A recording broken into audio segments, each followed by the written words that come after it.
2021년 제93회 아카데미 시상식에서 미나리로 여우조연상을 수상한 윤여정은 제 첫 번째 영화를 연출한 김기영 감독님에게 감사하다. 아직 살아계신다면 나의 수상을 기뻐했을 거다. 정말 감사드린다. 라는 수상소감을 남겼습니다. 2024년 한국영상자료원이 창립 50주년을 맞아 학계와 언론계, 창작, 산업계 관계자 240명을 대상으로 선정한 한국영화 100선에서 김기영 감독의 한여가 압도적 1위를 차지했습니다. 2위와 3위는 봉준호 감독의 살인의 추억과 기생충이었습니다.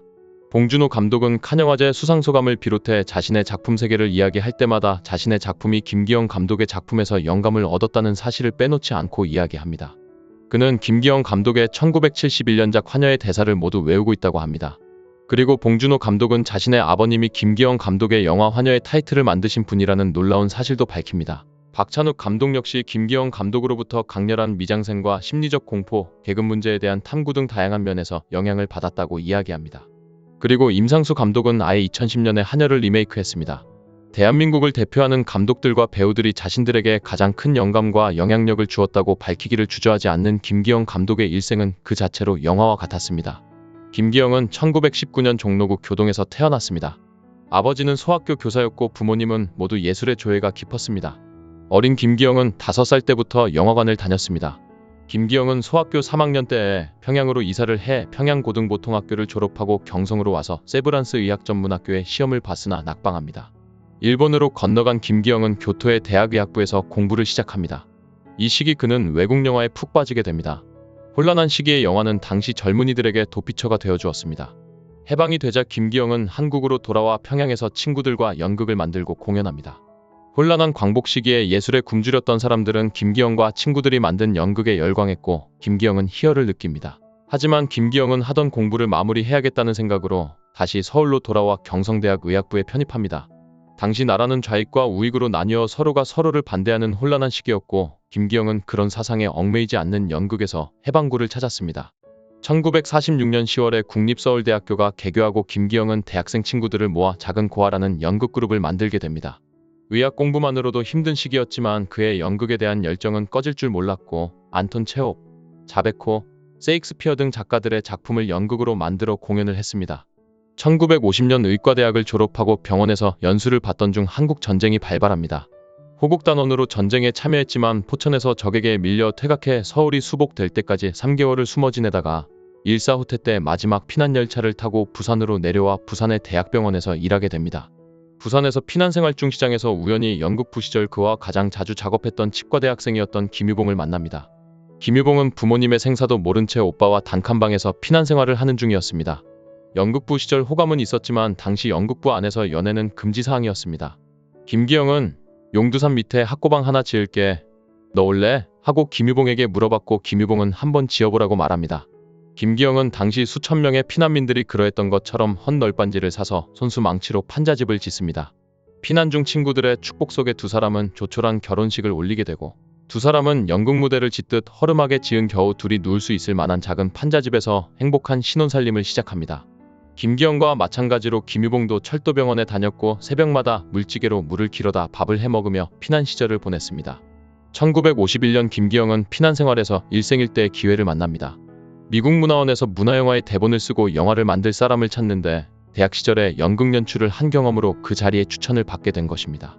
대학병원의 월급이 3,000원인데 미국 문화원에서는 5만원의 월급을 주었습니다. 그는 그 길로 의사를 그만두고 진해에 있는 미국 문화원의 영화 제작소로 자리를 옮깁니다. 그는 직장에서 요구하는 영화를 만들고 남은 필름으로 습작 활동을 했습니다. 충무로에서 영화감독이 되려면 최소 10년의 허드렛 일과 조감독의 시기를 거쳐야 했지만 그는 혼자서 미국 문화원에서 당대로서는 최고의 촬영 장비로 혼자 영화를 공부하며 리버티 뉴스 제작을 계속했고 드디어 1955년 우리나라 최초의 동시녹음 영화인 주거미상자를 제작하며 감독으로 데뷔합니다. 그가 두 번째로 만든 장편영화 양산도는 당시로서는 상당한 흥행작으로 전국의 극장이 늘어나게 되는 계기가 되기도 했습니다. 1957년에는 김지미와 5살 안성기가 출연하는 황혼열차를 제작하고 1958년에는 전후 폐허가 된 도시 빈민굴이 배경인 초설과 1959년에는 남대문 주변의 불황화 문제를 다룬 10대의 반항을 연이어 발표합니다. 그리고 1960년 김기영 감독의 대표작인 한여가 탄생합니다. 김기영 감독은 자신의 영화를 리메이크하는 것으로도 유명합니다. 1960년에 발표한 한여는 1971년 윤여정의 영화 데뷔작인 환여로 리메이크되고 1972년에는 한여의 에필로그 격인 충녀에 이어 1984년에는 다시 충녀를 리메이크한 육식동물로 이어지는 등 그의 영화는 같은 주제이지만 시대상에 따라 변화하는 현실을 반영해 새롭게 만들어졌습니다. 김기영 감독은 생전에 총 32편의 장편 영화를 만들었습니다. 60년대와 70년대는 한국 영화의 황금기와도 같았고 웬만한 감독들은 1년에도 10편씩 영화를 만들어 내던 시기였지만 그는 다작 감독은 아니었습니다. 김기영 감독은 영화 자체를 사랑한 사람이었습니다. 그는 한국과 일본을 다니며 그가 볼 수 있는 영화는 빼놓지 않고 봤으며 영화를 잘 보지 않는 영화인들을 비판하기도 했습니다. 영화 평론가 정성일은 김기영을 한마디로 괴인이다. 그 이전에 아무도 그렇게 영화를 만들지 않았고 그 이후에 누구도 그렇게 영화를 만들지 못했다 고 평가했습니다. 김기영은 자신을 예술가로 생각하지 않았습니다. 나는 의학을 전공한 과학자다. 의학은 나를 기술자로 만들었다. 그는 사회를 거대한 병동으로 생각했고 그 안에서 사는 사람들의 욕망을 해부해서 보여주려고 했습니다. 그의 대표작인 한여도 중산층이 사는 2층 양옥집에 욕망 가득한 한여를 던져넣고 최악의 조건들을 설정한 다음 차가운 시선으로 서로의 욕망들이 만들어내는 현상들을 최대한 기이하고 과장되게 표현했습니다. 그는 이런 말로 자신의 작업을 한마디로 표현했습니다. 인간을 해부하면 검은 피가 난다. 그것이 욕망이다. 그는 영화를 통해 우리 사회와 사람들 속에 내재된 검은 욕망을 꺼집어내서 대중들에게 보여주고 싶었던 것입니다. 그는 시나리오를 직접 쓴 것은 물론 완벽한 콘티 없이는 촬영하지 않았고 카메라나 조명, 현장의 무대나 소품 하나하나를 컨트롤했습니다. 박찬욱과 봉준호의 미장센과 디테일은 이런 김기영 감독의 영향이 크다는 것을 본인들도 인정하고 있습니다. 그의 완벽 추구는 배우들을 대하는 태도에서도 마찬가지였습니다. 윤여정의 스크린 데뷔작이었던 환여의 촬영을 앞두고 감독은 출연 조건으로 자신과 3개월 동안 만날 것을 요구했습니다. 그리고 촬영이 시작되자 감독은 지난 3개월간 윤여정이 일상에서 자신에게 보여주었던 날 것 그대로의 표정과 말투를 요구했습니다. 1972년 유신시대가 열리며 영화에 대한 당국의 검열이 심해지고 정부는 창작영화 대신 문학을 영화화한 문해영화와 반공영화를 만들도록 강제합니다. 김기영 감독은 이청준의 소설 이어도나 중국 소설 금병매를 원작으로 한 방금령 같은 영화들을 만들지만 원작과는 거의 다른 자신만의 기괴함과 섹슈얼리티가 가득한 영화를 만들어 검열로 난도질 당한 상태로 영화를 개봉하게 됩니다. 폭력적인 정부에 순응하지 않고 더 폭력적인 영화로 대응한 김기영 감독에게 투자자들은 발길을 돌렸습니다. 1984년 바보사냥 이후 김기영은 영화를 만들지 않았습니다. 그가 다시 우리 앞에 나타난 건 1990년대 후반 전 세계적인 컬트 영화 붐이 일면서였습니다. 세계적인 유행보다 벌써 몇십 년 전 앞서 이 장르를 개척한 김기영 감독에 대중은 열광하기 시작했습니다. 단숨에 김기영은 한국 컬트의 교주가 되었습니다. 1997년 부산영화제에서 열린 김기영 회고전은 그 정점이었습니다. 김기영의 영화를 처음 접한 젊은 관객들은 찬사와 환호를 보냈습니다. 자신의 시대가 다시 왔다고 생각한 감독도 10여 년 동안 써둔 30여 편의 시나리오들을 꺼내보며 새로운 영화의 제작을 꿈꾸었습니다. 하지만 부산영화제 몇 달 뒤에 열릴 베를린 영화제의 김기영 회고전에 참석하기 며칠 전 그의 집에 큰 불이 났고 김기영은 아내와 함께 그 불 속에서 나오지 못하고 사망합니다.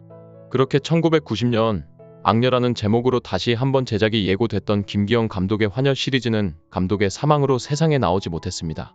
그리고 1990년에 만든 윤여정이 주연을 맡은 죽어도 좋은 경험 영화는 당시 김기영 감독이 완성도에 만족하지 못해 개봉을 하지 않았다가 2021년 윤여정의 아카데미 조연상 수상을 기념해 31년 만에 정식으로 개봉하게 됩니다.